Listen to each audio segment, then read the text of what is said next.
Si l'un de vous manque de sagesse, qu'il demande à Dieu, qu'il donne à tous, libéralement, sans faire de reproche, elle lui sera donnée.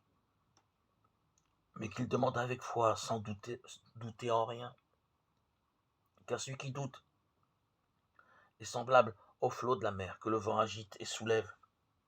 Jacques 1, 5. Le croyant a une ressource extraordinaire qu'il peut utiliser à tout moment et en toutes circonstances. La prière.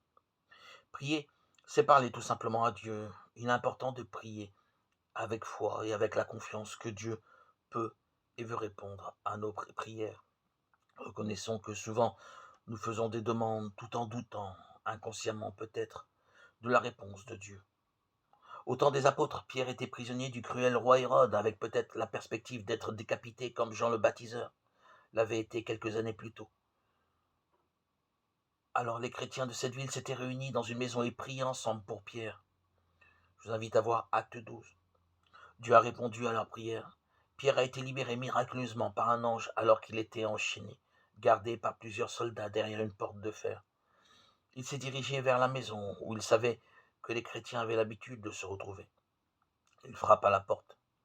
Une servante vient se renseigner au sujet de ce serviteur inattendu.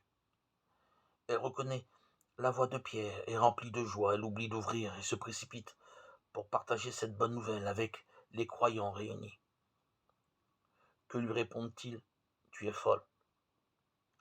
Quand ils ouvrent enfin la porte et voient Pierre, ils réalisent la grandeur et la puissance de Dieu.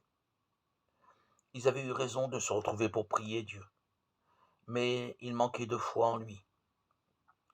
Nous ressemblons souvent à ces croyants du début de l'Église primitive.